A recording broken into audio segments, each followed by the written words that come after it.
Alright, so this frame consists of a shitload of tiny screws. I was going to try to show you a comparison so you can see exactly how small these screws are, because you can never tell the size of something in a video. So let's see. I think most of you know how big an XT30 is. So here's the screws that hold the ducts on. Right here's one. Dang it. Okay, right there. I'll put the XT30 right next to it.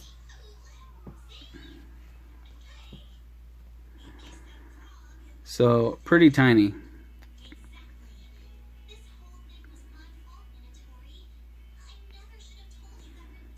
I mean, if you drop one on the carpet, good luck finding it. You're not going to find it. What I came up with for that was using a little magnet. I have this little fridge magnet that I ripped apart, and I just skim it across the carpet until the screw sticks to it. Works pretty good. And also, what helps a lot for your screwdriver, if you don't have a magnetized one, is you can just stick it to a magnet, roll it around a little bit, and then it sticks to the screws really good. You can see the screw just sticks right to it. So anyway, I'm going to kind of show you. So the tiniest screws that you see in the pile of screws that you get is the ones that you use to put the ducts on. And how I do it is I just take the screw, stick it through one of the holes, then grab the duct, see how it goes. There's 3 screws that it takes, so the end screw, stick it up to it, and then just start it. Then you can screw that one down, then you can do the other end. So it does have 3 holes for 3 screws, but you only need to do the outside ones. I'll show you why in a second. So you just do this one, and you leave that one open, because that is where the battery holder goes. And when you buy the 2S Rakon frame, it comes with the double battery holder, and that middle section is where that sits, just like that, across there. So you'll do that very last, like that'll be the very last thing that you do after you've already completely built the quad. So I'll probably just fast forward through this part because it's pretty long and boring. Actually, I'm not even gonna record it. I'll be back when I have this put together, and then we'll finish up with mounting the flight controller and ESC.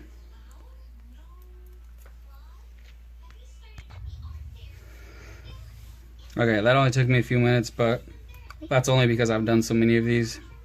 I remember the first one that I did. Oh my god, it was such a pain in the ass, and I got so frustrated. And I wanted to give up. I just wanted to smash it into pieces and kill Rakon, but now it's no problem. So next, in the kit, you get these, like I said before in the other video, part 1, they're little TPU mounts. It's a floating mount, and I'll show you how this goes on. Let me grab the flight controller. ESC.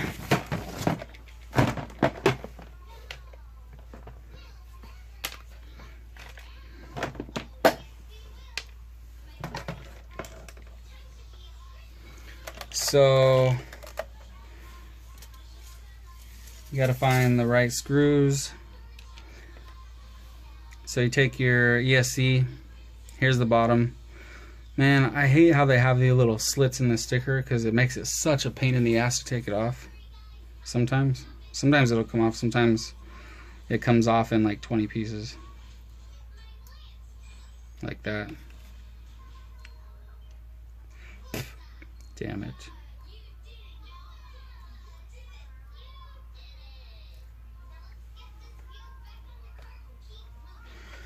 Oh boy.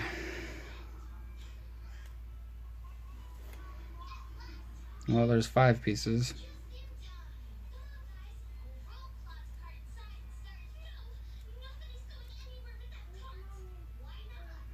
Okay. So, take this. So it's gonna go like this in the frame. These two, there's a wider and narrower parts. The shorter parts are what mounts to the frame. And then your ESC mounts here, and your flight controller mounts on top. So the ESC is gonna hang down lower, so you want the longer part sticking down. So what I'm gonna do is just stick it in between the flight controller and the ESC like that, and screw it in. And the screws, it takes the little fat ones with the flat top.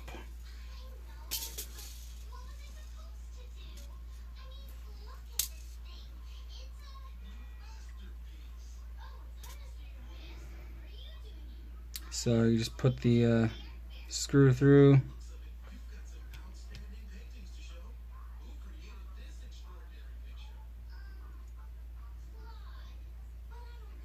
Put it up to the screw.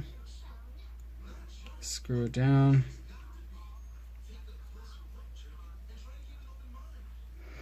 And before you make it all the way tight, you want to make sure it's straight on both sides, because you don't want to be having to bend it over. You want it to naturally be where it's supposed to be before you tighten it down. So I need to loosen it up a little bit.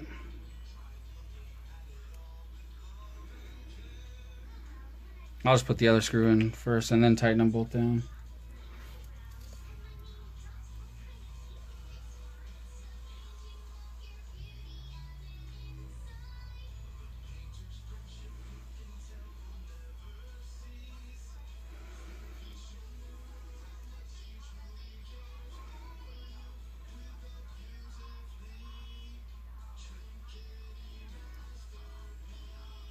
Just like that.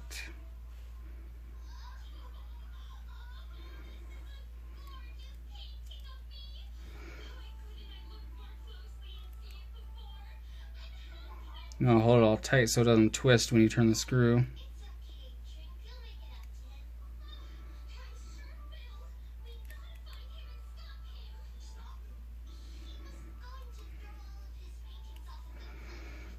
There we go, it's nice and tight.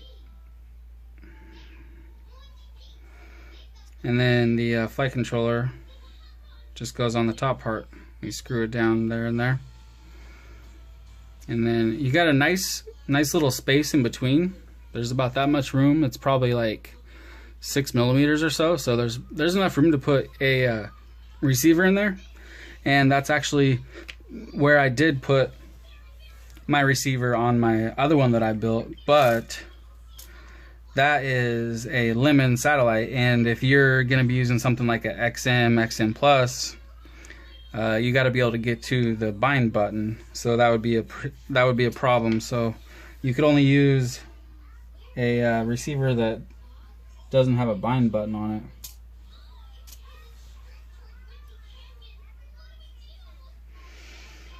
So now I showed you how to do it, I'll just skip through this, putting on the second one. Alright, so I got my receiver in the middle here. The way that I had to make it fit was basically just take off the plug off of the satellite and just direct solder it, which isn't a problem. So you can see there, I just got foam taped down to the top of the ESC. Push it down as hard as I can, and then the flight controller fits no problem. So receiver is sandwiched in there nicely. Got the Diversity Lemon ready to go. So I just need to screw down the flight controller now.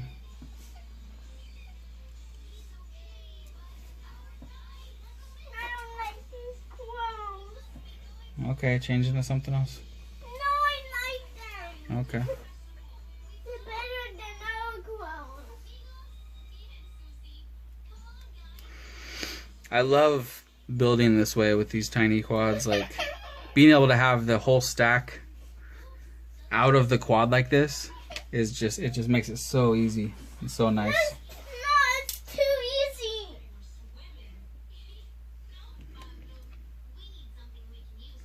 So I'll just put in 2 for now and then show you how it goes.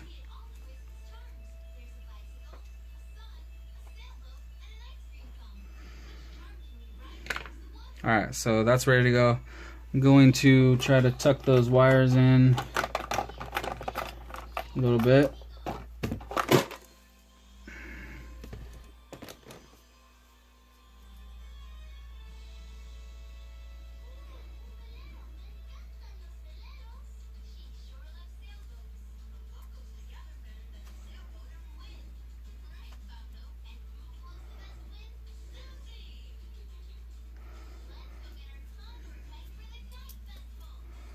Enjoy listening to Dora while you wait. Let's see, I think I'll pull this antenna through this way.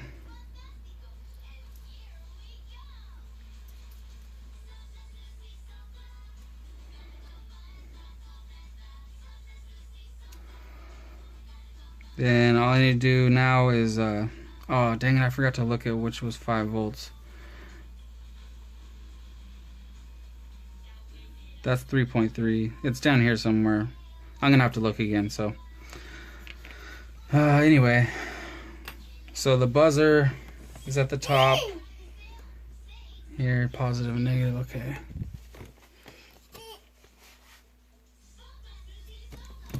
Sticky pooey.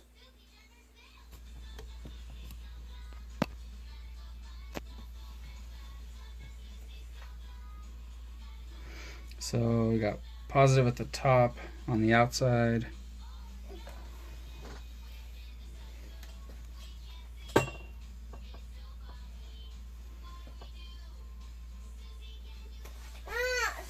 Stop.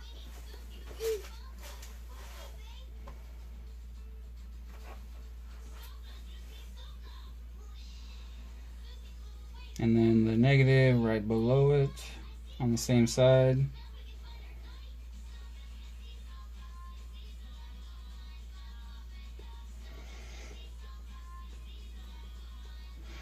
And then for you Spectrum users, you got ground at the very top on the inside.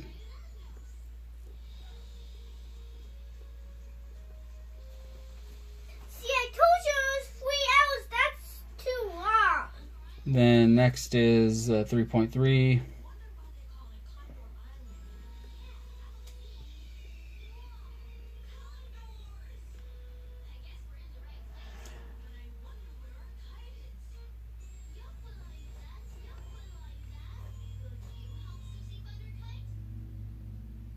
And then I forgot, I went 3 down, but really skip 1, and then the next one after that is RX3 or UART3. But you don't need to listen to what I'm telling you. You can just, it'd be much easier and better for you to just Google it and look at the diagram online.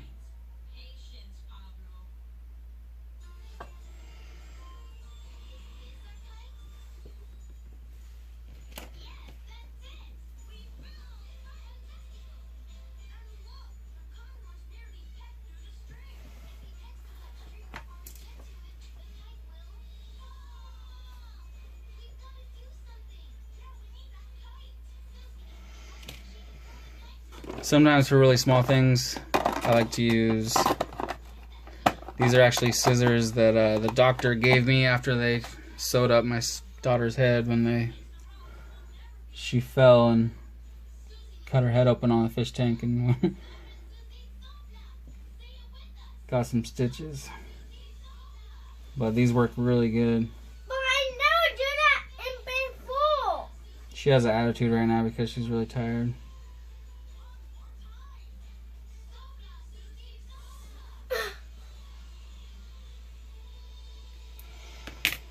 Okay. And that's not very good, damn it. Just take it too long. It's just 10 minutes. Alright, so the only thing left is to put a plug for the camera for a 5-volt and ground. I'm gonna have to look online real quick to see which pads they are. So I will be right back. So the last 4 are 5-volt and ground.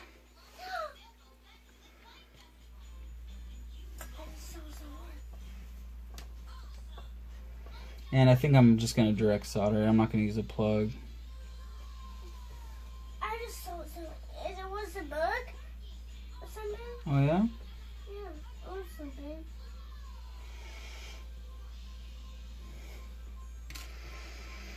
So I'll wait until it's on the frame to do that. I'll do that towards the end.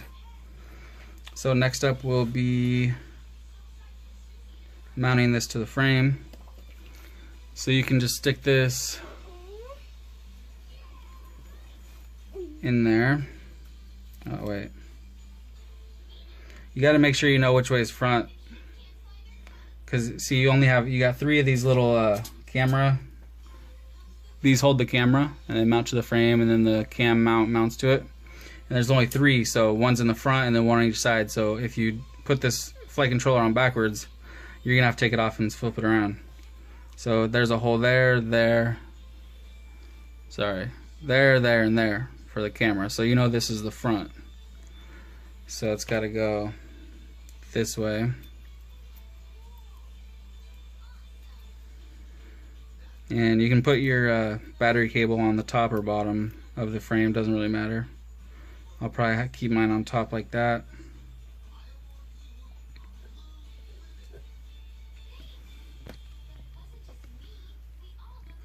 So you just got 2 screws on each side.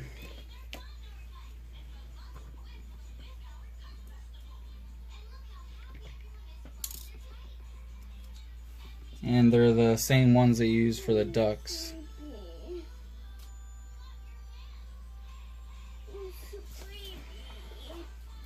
And you go in through the bottom of the frame. So I do it the same as I did with the ducts, and just stick it through the bottom of the frame and then line it up.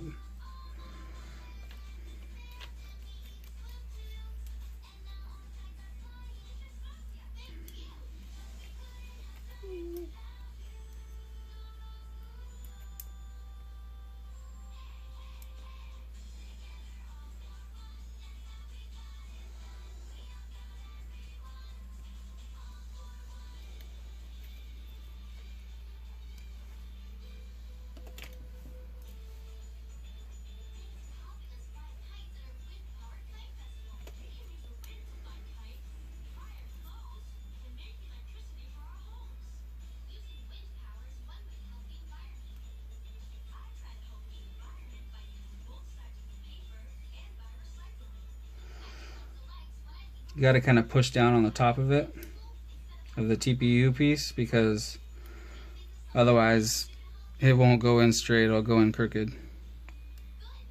Crooked? Yeah, crooked.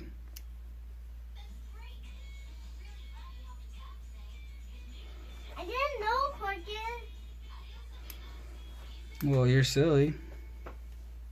No, I'm sleeping on this money.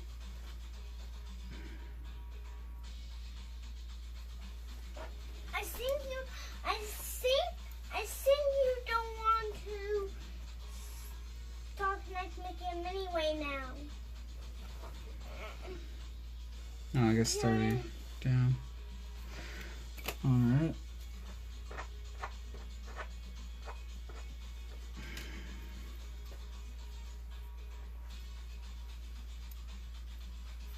See, it's 10 hours and that's too long.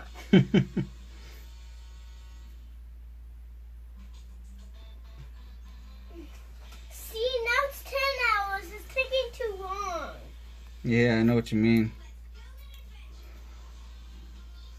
One more screw. Now you're done?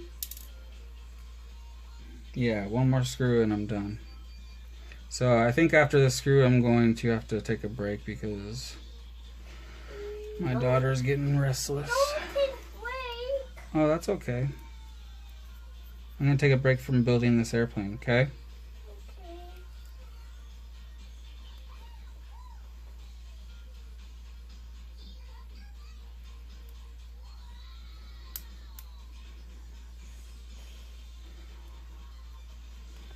Okay. Oops, that one didn't go in.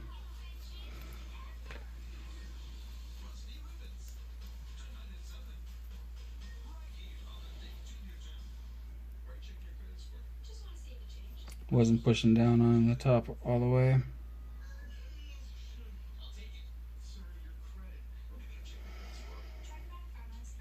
Kind of a pain in the butt. Alright, there we go. So that's all put together, ready to go. So the buzzer will mount back here, you know, somewhere like this. And then you put in these little things, go in each of these 3 holes. And then you got your cam mount, which I want to give a shout out to Patrick at Heli Nation. He's awesome. Heli Nation has everything Rakon. That's where I get all my stuff. And I swear they ship so fast. Every time I order, man, it's like I order and within hours I'm getting an email saying that it shipped. And these Rakon mounts are just so sweet. They're so nice, just super high quality. They don't even look like they're printed. I don't even know if they are. Maybe they're injection molded or something. I think they're printed, but you can tell because of the lines. But they're just really nice though. So yeah, I'll be back with I guess finishing up. I'll show you, I'll finish up the build and then I'll plug it into Betaflight, show you what all I do in there, maybe show you some PIDs, and you'll be good to go.